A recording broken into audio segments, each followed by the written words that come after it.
মই আজি পাগল হৈ গৈছোঁ। মোৰ আজি মূৰে কাম কৰা নাই। চব সম্পত্তি শেষ জীৱনৰ, চব শেষ। মানুহ পাগল হৈ যাব এতিয়া বানপানীৰ পাছত। চব খতম। আপোনালোকৰ কোনোবা মিতিৰ কুটুম আছে যদি সুধি লওক, চব খতম। অসমীয়া জাতিৰ আটাইতকৈ খিলঞ্জীয়া আৰু ধনী মানুহবিলাক তাত আছে। চব শেষ, খতম, চব খতম। সেই কথা ক'বলৈ মোক আজি নিদিলে।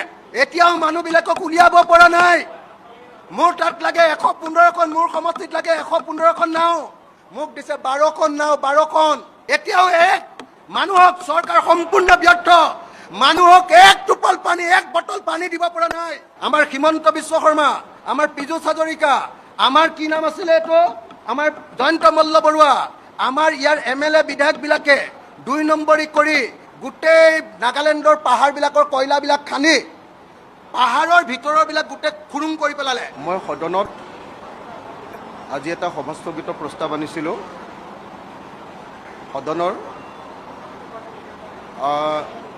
সদনৰ সকলো কাম কাজ বন্ধ কৰি উজনি অসমৰ 3খন জিলা চৰাইদেউ, শিৱসাগৰ আৰু যোৰহাটৰ যি মহাপ্ৰলয়, যি মহাপ্ৰলয়ত আজি নাজিৰা সমষ্টিত আজি অলপ আগতে 10টা ডেড বডি ওলাইছে। 18জন মানুহ কালি ৰাতিলৈকে মৰি আছিলে, আকৌ আজি 10টা ডেড বডি ওলাইছে। বিহুবৰ নামৰ পঞ্চায়তটোত 100মান মানুহ এতিয়ালৈকে সন্ধান নাই। সেই ডেড বডিবিলাক ওলোৱাই নাই। তো এনেকুৱা এটা মহাপ্ৰাকৃতিক দুৰ্যোগ, সেই প্ৰাকৃতিক দুৰ্যোগটোৰ মানুহৰ যি দুৰৱস্থা, প্লাইট, তাৰ বিষয়ে আলোচনা কৰিবৰ কাৰণে মই সদন স্থগিত under rule 56 of Assam assembly rule মই আনিছিলোঁ। আৰু অধ্যক্ষ ডাঙৰীয়াক মই আৰু ছেক্ৰেটেৰীক মই হাতযোৰ কৰি সদন বিধানসভা আৰম্ভ হোৱাৰ সময়তে অনুৰোধ কৰিছিলোঁ যে মোক আজি বিষয়টো উত্থাপন কৰিবলৈ দিব। মই যেতিয়া কথাখিনি আৰম্ভ কৰিছিলোঁ, লগে লগে সংসদীয় পৰিক্ৰমা মন্ত্ৰী পীযুষ হাজৰিকাই অধ্যক্ষক বন্ধ কৰিবলৈ দিলে। মোৰ 1.5 মিনিট 2 মিনিটমান হৈছিলে, মই দেখি আছোঁ পীযুষ হাজৰিকাই বন্ধ কৰিবলৈ দি আছে অধ্যক্ষক। লগে লগে অধ্যক্ষই বন্ধ কৰি দিলে। মই এই কথা ক'বলৈ আহিছিলোঁ বিধানসভালৈ। সকলো সময়তে সমষ্টিত থাকি, সকলো সময়তে সমষ্টিৰ মানুহৰ দুদৰ্শাৰ লগত একেলগতে উঠি বহি শুই পানীৰ মাজত থাকি ৰাতি আহিছিলোঁ যে বিধানসভাত যদি কথাটো ভালকৈ উত্থাপন নকৰোঁ, তেতিয়াহ'লে প্ৰকৃত অৰ্থত এই সমস্যাটোৰ কেতিয়াও সমাধান নহ'ব। উজনি অসমৰ প্ৰথমটো মহাপ্ৰলয় ইতিহাসৰ 1950 চনৰ বৰ ভূমিকম্পৰ পাছত নামনি অসমত এনেকুৱা এটা মহাপ্ৰলয় হৈছিলে বলবলাত। সেইকাৰণে মই বিধানসভাত কৈছিলোঁ যে এইটোক নেশ্যনেল কেলামিটি, যেনেকৈ ধৰক উৰিষ্যাত কেতিয়াবা ঘূৰ্ণী বতাহ আহিলে, কেৰেলাত যেতিয়া সাগৰৰ ঢৌ আহিলে মানুহ মৰে, তেনেকৈ এইটো এটা ৰাষ্ট্ৰীয় দুৰ্যোগ ৰূপে ঘোষণা কৰিব লাগে আৰু তাৰ কাৰণে বিধানসভা আৰু চৰকাৰে প্ৰস্তাৱ লৈ কেন্দ্ৰীয় চৰকাৰলৈ পঠিয়াব লাগে। এই কথাটো মই ক'বলৈ আহিছিলোঁ। সেই বাক্যটো কৈ শেষ কৰিবলৈ মই নাপালোৱে। অধ্যক্ষ ডাঙৰীয়াক মোক বন্ধ কৰি দিলে। মই অধ্যক্ষ ডাঙৰীয়াক হাতযোৰ কৰি ক'লোঁ যে অধ্যক্ষ ডাঙৰীয়া, জীৱনত মই কাকো হাতযোৰ কৰি পোৱা নাই। আপোনাক প্ৰথমবাৰৰ কাৰণে হাতযোৰ কৰিছোঁ মই উজনি অসমৰ মানুহৰ কাৰণে, শিৱসাগৰ, চৰাইদেউ আৰু যোৰহাটৰ মানুহৰ কাৰণে মই হাতযোৰ কৰিছোঁ। মোক প্লিজ ক'বলৈ দিয়ক। অধ্যক্ষ ডাঙৰীয়া মোক নিদিলে। তেতিয়া মই সংসদীয় পৰিক্ৰমা মন্ত্ৰী পীযুষ হাজৰিকাক হাতযোৰ কৰি ক'লোঁ, সংসদীয় পৰিক্ৰমা দপ্তৰৰ মন্ত্ৰী, আপোনালোকে মোক অকণমান ক'বলৈ সুযোগ দিয়ক। মই সকলো মন্ত্ৰী আৰু শাসকীয় বিধায়কসকলক হাতযোৰ কৰি ক'লোঁ যে আপোনালোকে প্লিজ মোক অকণমান ক'বলৈ সুবিধা দিয়ক। তাৰপিছত মই বিৰোধী দলক, মই লিডাৰ অফ দ্য অপজিশ্যনক নিজে গৈ কৈ থৈ আহিছিলোঁগৈ। তাৰপাছত আমাৰ হেৰিয়াৰ বিধায়কক জাকিৰ হুছেইন চিকদাৰক মই হাতযোৰ কৰি কৈ আহিছিলোঁ। মই চেঙাৰ বিধায়ক আব্দুৰ ৰহিৰ ৰহমানকো কৈ আহিছিলোঁ হাতযোৰ কৰি যে আপোনালোকে মোক এই ক্ষেত্ৰত সহায় কৰিব। কোনেও মোক সহায় নকৰিলে। মোক যেতিয়া ক'বলৈ নিদিলে, মই তেতিয়া মোৰ চকীৰ ওপৰত থিয় হৈ মই ক'লোঁ যে অধ্যক্ষ ডাঙৰীয়া, মোক নহ'লে এক্সপেল কৰি দিয়ক, নহ'লে কিন্তু মোক ৰাইজৰ সমস্যাটো ক'বলৈ দিবই লাগিব। তাৰপাছত তেখেতে মোক এক্সপেল কৰি দিলে, ক'লে যে আপোনাক এক্সপেল কৰি দিয়া হৈছে। তাৰপিছত এক্সপেল যেতিয়া কৰি দিলে, মই একদম টেবুলৰ ওপৰত উঠি ল'লোঁ, আগতে চকীৰ ওপৰত উঠি লৈছিলোঁ, এইবাৰ টেবুলৰ ওপৰত উঠি ল'লোঁ। মই ক'লোঁ যে মোক জীৱনৰ কাৰণে বিধায়ক পদৰ পৰা খেদি দিয়ক, গোটেই জীৱনৰ কাৰণে বিধায়ক পদৰ পৰা খেদি দিয়ক। কিন্তু এই মহা দুৰ্যোগৰ সময়ত যদি এই বিধানসভাত আলোচনা কৰিব নোৱাৰোঁ, তেতিয়াহ'লে মই বিধায়ক হৈ থাকি একো লাভ নাই। মই ৰাতি ৰাতি অকল এইটো কাৰণত আহিছোঁ, বিধানসভাত মই কথাটো উঠাবলৈ আহিছোঁ। বিধানসভাৰ জৰিয়তে মই অসমবাসী ৰাইজক কথাখিনি জনাব খুজিছোঁ, চৰকাৰক জনাব খুজিছোঁ আৰু কেন্দ্ৰীয় চৰকাৰক জনাব খুজিছোঁ। কিন্তু মোক পুলিচ লগাই, কি বুলি কয় এইবিলাক, মাৰ্চেল লগাই চুচৰাই এই গোটেই হাতে ভৰিয়ে মূৰে চুৰে শাস্তি দি মোক ধৰি চুচৰাই লৈ বাহিৰ কৰি দিলে। এইবিলাক আপোনালোকক দেখুওৱা নাই, এইবিলাক ভিডিঅ'ত নোলায়। আমি যেতিয়া কথা কওঁ সেইটো লুকুৱাই দিয়ে।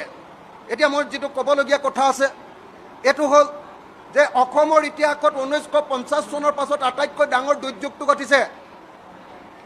এই দুৰ্যোগত মানুহে ঘৰ একেবাৰে হেৰুৱাই পেলাইছে।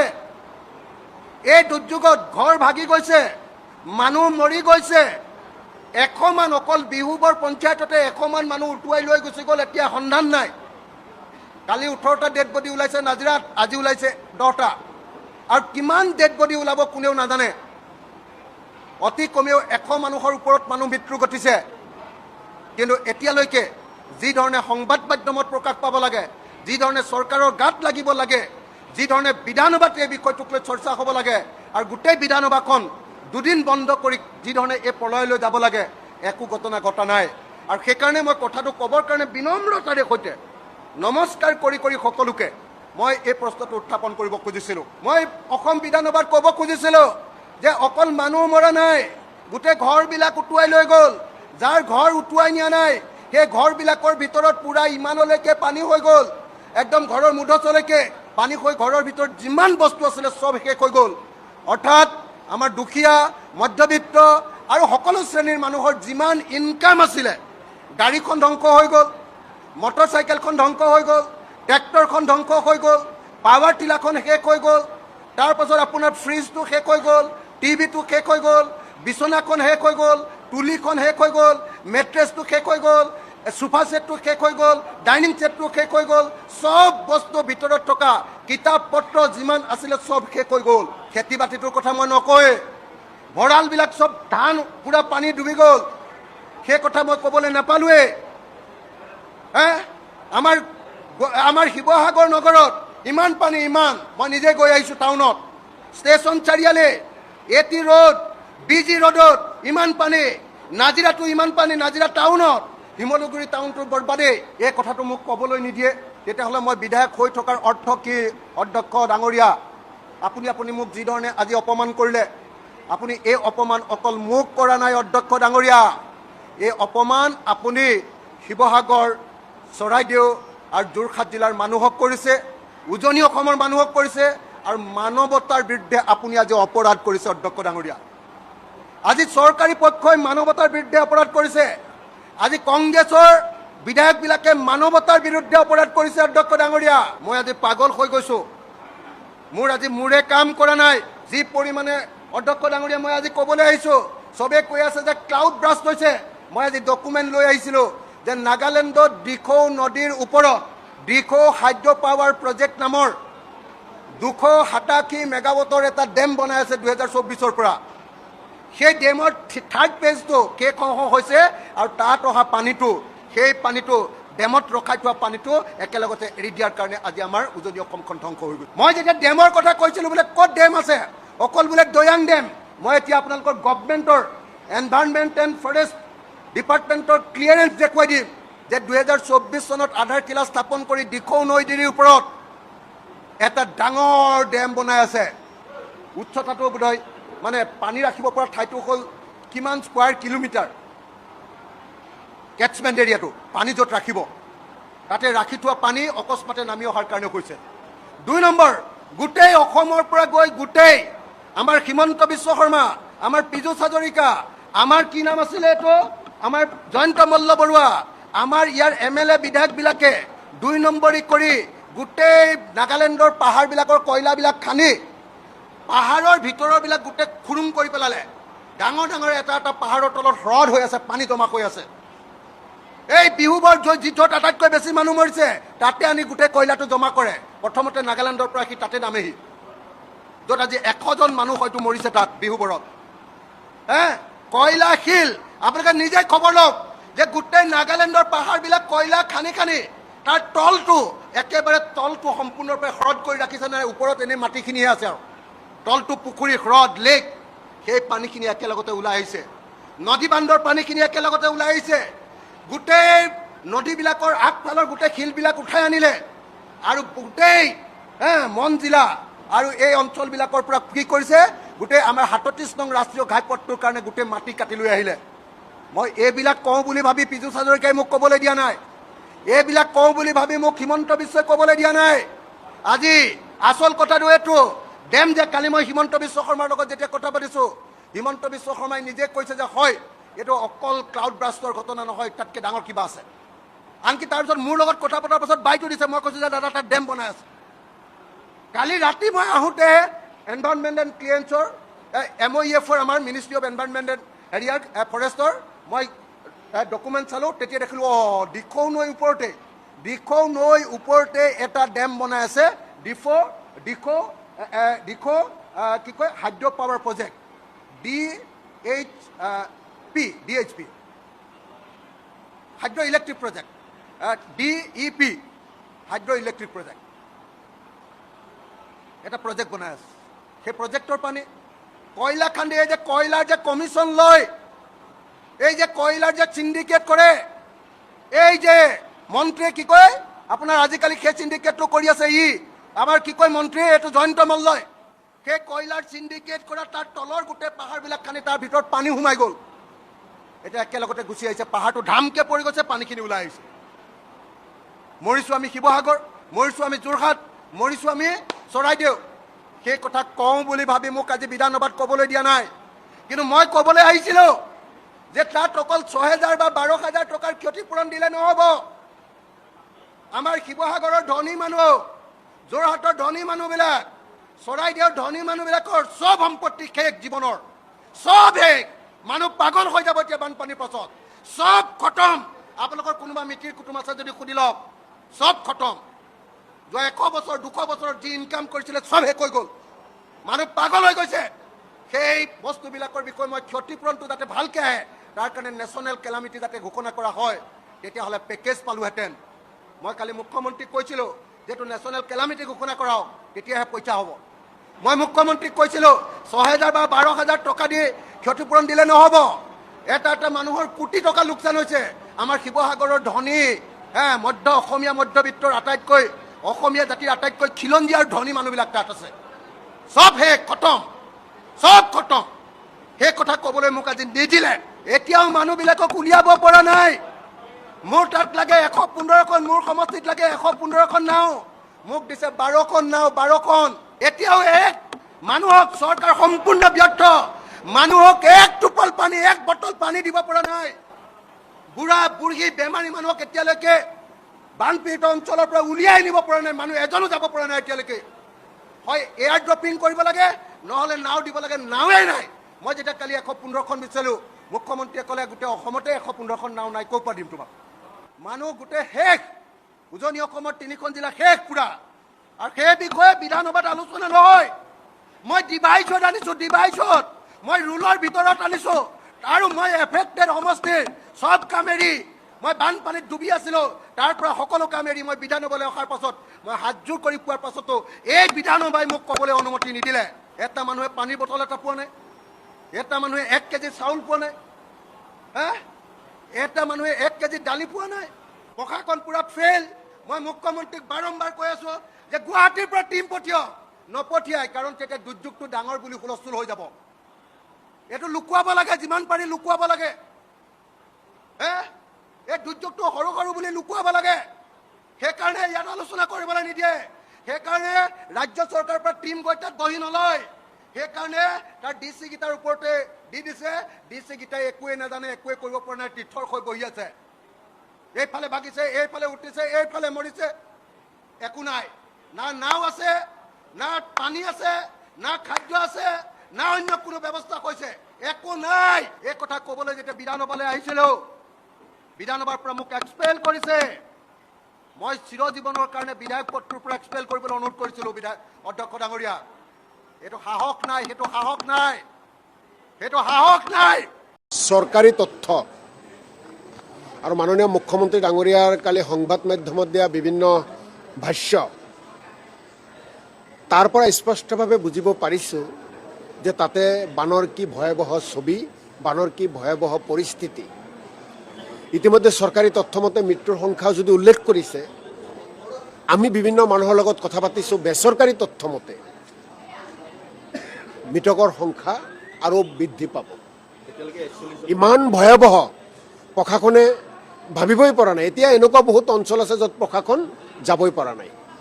গতিকে এনেকুৱা এখন বানৰ ছবি, প্ৰকৃত ছবিখন এতিয়াও কিন্তু আমি বহুতে নাজানো।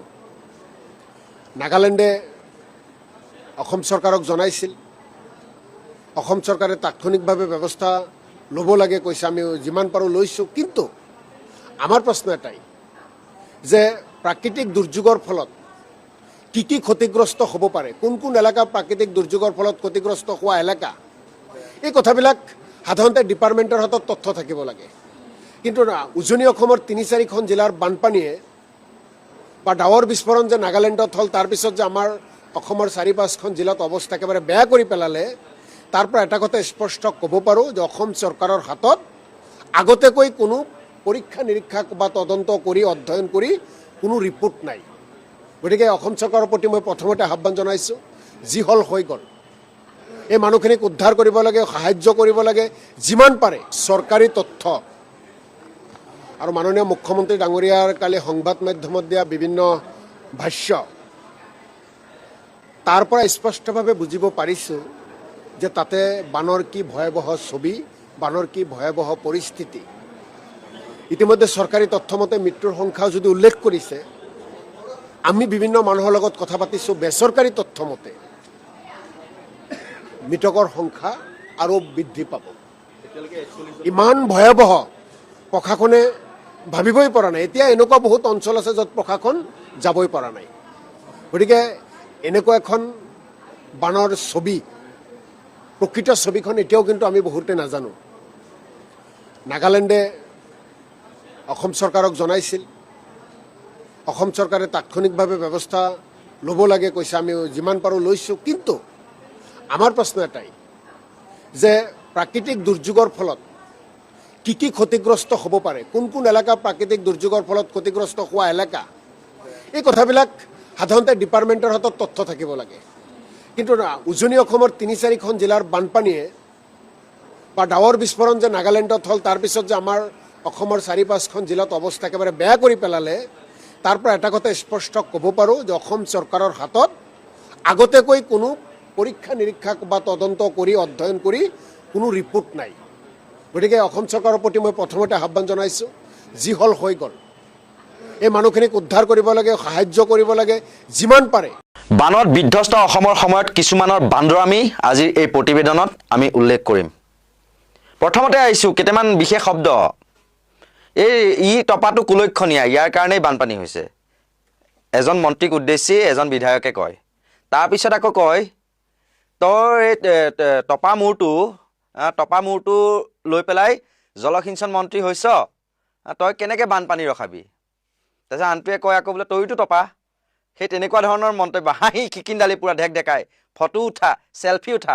আন এটাই আকৌ কয় কি যে তইতো বোলে 12 কোটি টকা লৈছিলি NSPCৰ পৰা, তাৰপিছতো মোক বন্ধ কৰি দিলি। সেই তেনেকুৱা ধৰণৰ কথা বতৰা ক'ত, তাকো বানত যিসমূহ লোক আক্ৰান্ত হৈছে, য'ত শিবিৰ স্থাপন কৰিছে, সেই শিবিৰৰ মাজত সেইবিলাক বাৰ্তালাপ, হাঁহি ধেমালি খিকিন্দালি, মুখ চুপতি।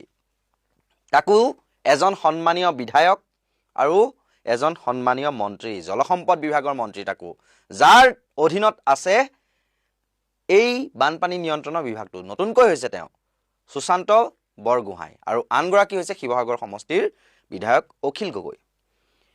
আচলতে মানে তেওঁলোকৰ এনেকুৱা ধৰণৰ হাঁহি খিকিন্দালি, ইজনে আনজনক ধেমালি ফূৰ্তি চলেৰে মানহানি কৰাৰ চেষ্টা।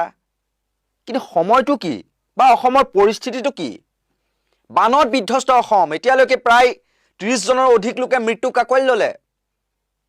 21 জনে এদিনত, পৰহিৰ দিনটোত 21 জনে একেলগে মৃত্যুক আঁকোৱালি লোৱাৰ খবৰ আহিছে বিভিন্ন স্থানৰ পৰা। পানী শুকোৱাৰ লগে লগে মৃতদেহ উদ্ধাৰ হৈছে।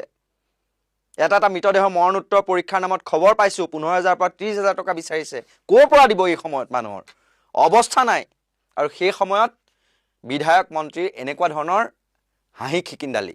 হয় মানিছোঁ, তেওঁলোকে ৰাইজৰ মাজত গৈছে, ফটো উঠিছে, ৰাইজক সহায় কৰিছে, ভিডিঅ' বনাইছে, ৰীল আকাৰত আপলোড কৰিছে। কোনোবা মন্ত্ৰীয়ে এই যোনখন ধৰি লওক SDRFে ব্যৱহাৰ কৰা নাও, উদ্ধাৰকাৰী অভিযানকাৰী দলসমূহে সেই নাওখনকে দাঙি পেলাই পানীলৈ নমাইছে, সহায় কৰিছে। আন কোনোবাই ধৰি লওক বানপানী ৰাইজক উদ্ধাৰ কৰাৰ মাজতে সাঁতুৰিছেও নাৱৰ পৰা পৰি যোৱাৰ চলেৰে। সেই তেনেকুৱা ধৰণৰ কামবিলাক কৰিছে বা ৰাইজক সহায় সহযোগিতা আগবঢ়াইছে, তাৰ বাবে তেওঁলোকক ধন্যবাদ দিছোঁ। কিন্তু কিছুমান কাম সময় আৰু পৰিস্থিতি অবিহনে নকৰাকৈ তেওঁলোকে থাকিব নোৱাৰেনে? কিহৰ কাৰণে এনেকুৱা ধৰণৰ নাটক? আচলতে একাংশ এতিয়া সামাজিক মাধ্যম ব্যৱহাৰ কৰি ইয়াক নৌটংকী বুলিও আখ্যা দিছে। আৰু এনেকুৱা ধৰণৰ মানে পদবীত থকা, সাংবিধানিক পদবীত থকা এগৰাকী মন্ত্ৰী আৰু এজন বিধায়ক, হয় তেওঁলোকৰ ব্যক্তিগতভাৱে সম্পৰ্ক থাকিব পাৰে, ভাই ককাই নিচিনাকৈ ইজনে আনজনক গলত ধৰি পেলাই থাকিব পাৰে, কিন্তু সময়টো কি? ভানত বিধ্বস্ত হৈ পৰিছে সমগ্ৰ উজনি অসম। এতিয়াও শিৱসাগৰত ডিঙিলৈকে পানী উঠিছে, গম পাইছোঁ। কেনে কষ্টৰ মাজত মানুহৰ পৰিয়াল আছে, চাঙৰ ওপৰত উঠি আছে, বৰচাং, কিছুমান টিঙৰ ওপৰত উঠি আছে, গছৰ ওপৰত উঠি আছে মানুহ। আৰু সেই সময়ত এয়া বান্দৰামি ইহঁতৰ। বেয়া নাপাওঁ, বান্দৰামি শব্দটো ব্যৱহাৰ কৰিছোঁ এইকাৰণেই, যিবিলাক পৰিৱেশ আচলতে দেখিছোঁ। দ্বিতীয় এটা দৃশ্য শিৱসাগৰৰে। এটা শিবিৰত মুখ্যমন্ত্ৰীগৰাকী গৈছে, তেওঁক আমি ধন্যবাদ জনাইছোঁ, বানাক্ৰান্তৰ খবৰ ল'বলৈ গৈছে। কিন্তু সেই বানত আক্ৰান্ত যিসকল মহিলা আছে, যিসকল সেই শিবিৰটোত আছে, একাংশই একদম এনেকৈ চেলফি উঠাত ব্যস্ত মুখ্যমন্ত্ৰীৰ সৈতে। তেওঁলোকৰ যেন একো ক্ষয় ক্ষতি হোৱাই নাই। মুখ্যমন্ত্ৰীগৰাকী যেন কাষত পাই পেলাই দুটামান মিঠা মিঠা কথা ক'লে, তেওঁলোকৰ সমস্যা সমাধান কৰি দিম হ'ব বুলি ক'লে। তাৰপিছত মথাউৰিটো অহাবাৰ নিৰ্মাণ কৰি দিম হ'ব, একদম ঠিক আছে বুলি ক'লে। তাৰ পৰিৱৰ্তে চেলফি উঠাত ব্যস্ত, মগন তেওঁলোক। যেন বহুত ফূৰ্তি পাইছে, আনন্দ উৎসৱ। বিহুৰ দৰে যেন বানপানীটো এটা উৎসৱ হৈ গৈছে। আৰু মহা উৎসৱত তেওঁলোকে চেলফি মাৰি আছে আৰু আনফালে মৃত্যুৰ কিৰিলি উঠিছে। সোণাৰীত একেটা পৰিয়ালৰে মাতৃ, জীয়ৰী আৰু 2 পুত্ৰ, দুৱাৰা পৰিয়ালৰ একেলগে মৃত্যুক আঁকোৱালি ল'লে। পানীত সোঁতে উটুৱাই লৈ গ'ল। প্ৰথমে পিছলি পৰিল মাতৃ জীয়ৰী, টিঙত উঠিব লৈছিল, পিছলি পৰিল, বৰষুণ পৰি আছিল, উটুৱাই লৈ গ'ল পানীৰ সোঁতে। তাৰপিছত মাতৃ জীয়ৰীক উদ্ধাৰ কৰিবলৈ 2 পুত্ৰ দিলে পানীত জাপ। সন্ধানহীন সকলো।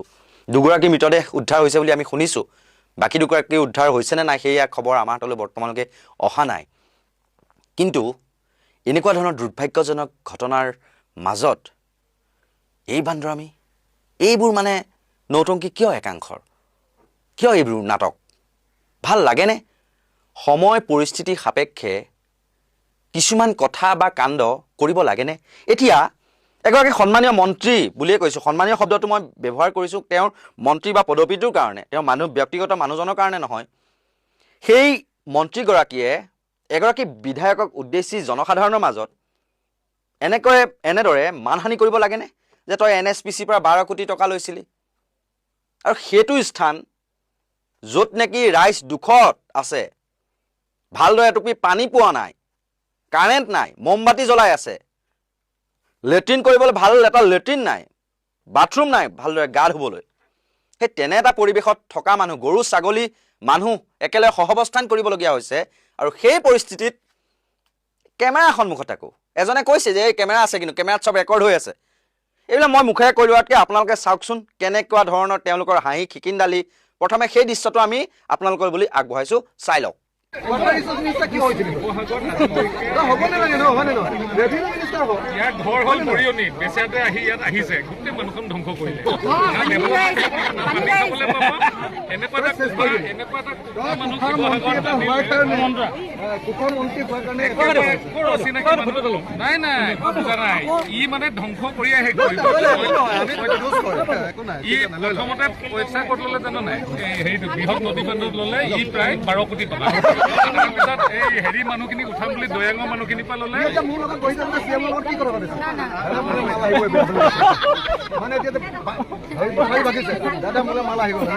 চবে ৰেকৰ্ডিং কৰি আছে কৈছে নাই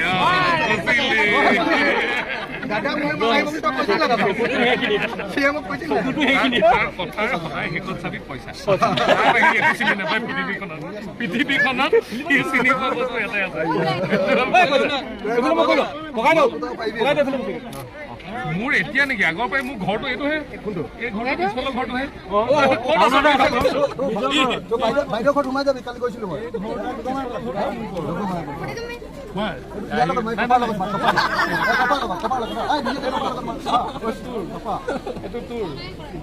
অসমৰ মানুহে যদি বান মিনিষ্টাৰ হয় কোনে হ'বই কাহিনীটো মোৰতো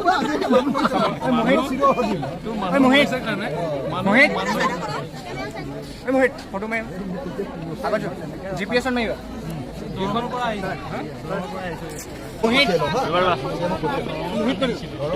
ভাবক তেন্তে কেনে আচৰণ আমি বিচাৰিছিলোঁ তেওঁলোকৰ পৰা আৰু কেনে আচৰণ পালোঁ এতিয়া এগৰাকী মন্ত্ৰীয়ে বাৰু সন্মানীয় বিধায়কগৰাকীক তেনেকৈ ক'লেই 12 কোটি টকা তই NSPC পৰা লৈছ তোৰ কাৰণে বানপানী হৈছে শিৱসাগৰত এটা আকৌ কৈছে তয়ে কুফা এইবিলাক কোৱাতকৈ যিহেতু এগৰাকী বয়সত অখিল দা বুলি মাতে সুশান্ত বৰগোহাঁইক তেওঁ ক'ব নোৱাৰিলেহেঁতেন নেকি ঐ তই জলসম্পদ মন্ত্ৰী তই গতিকে এইবিলাক চাবলৈ আহিছ এইবিলাক কথা ইয়াত নকবি ৰাইজে বেয়া পাব নহয় তেনেকৈ অকণমানতো জ্যেষ্ঠ ভাতৃ হিচাপে তেওঁ ক'ব পৰিস্থিতি সাপেক্ষে কথা কবি সেই তেনেকৈ ক'ব নোৱাৰিলে গালত টিপি মেলি ৰাম ৰাম যেন কাৰোবাৰ বিয়া পাতিছে বিয়াত গৈ পেলাই তেওঁলোকে ফূৰ্তি কৰিছে নাচিছে বেণ্ড পাৰ্টিৰ লগত বিয়া পাতিছ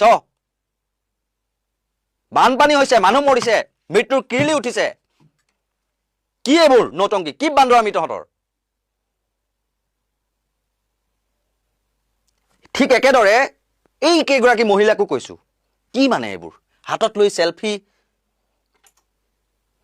এইবিলাক আচলতে শোভা নাপায় আকৌ এজন সন্মানীয় মন্ত্ৰীয়ে কৈছে কি বানে উটুৱাই নিয়া নাই বানপানী দেখা নাছিল আগতে বানপানী চাবলৈ গৈহে উটি গ'ল এয়া আমাৰ মন্ত্ৰীৰ ভাষ্য অকণো সহানুভূতি নাই যি মানে মন্তব্য কৰিলে তাৰপৰা কি ওলাই গ'ল অমানৱীয় মন্তব্য নহয় নে সেয়া কেনে তাৰমানে তুলুঙা বুলিয়ে ক'ব লাগিব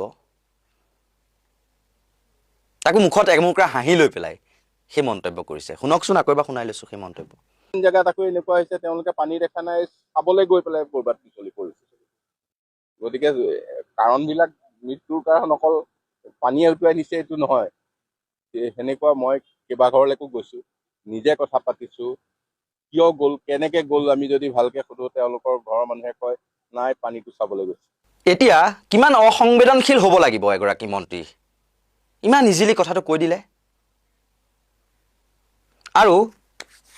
আৰু এটা নাটক আমি ক'বলৈ ওলাইছোঁ এই সময়ত বাহিৰত বৰষুণ দি আছে আৰু ভিতৰত সেইকাৰণে কি কৰিছে ৰাহুল গান্ধীৰ বিৰুদ্ধে প্ৰতিবাদ কৰিছে কাৰণটো কি ৰাহুল গান্ধীয়ে প্ৰধানমন্ত্ৰীৰ আৱাসৰ সন্মুখত কিয় প্ৰতিবাদ কৰিব বিজেপি পৈতৃক সম্পত্তি প্ৰধানমন্ত্ৰীৰ চৰকাৰী আৱাসৰ সন্মুখভাগ প্ৰতিবাদ কৰিব নোৱাৰিব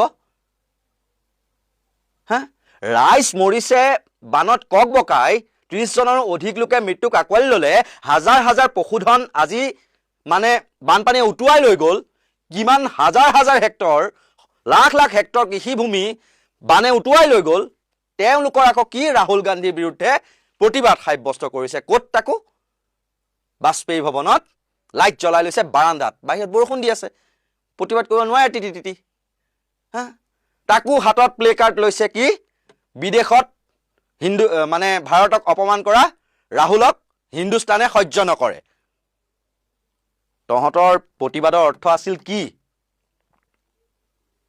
তহঁতৰ প্ৰতিবাদৰ অৰ্থ আছিল এইটোৱেই যে ৰাহুল গান্ধীয়ে প্ৰধানমন্ত্ৰীৰ আৱাসৰ সন্মুখত প্ৰতিবাদ অগণতান্ত্ৰিকভাৱে, সেইটোহে তেওঁলোকে বেনাৰত লিখিব লাগিছিল।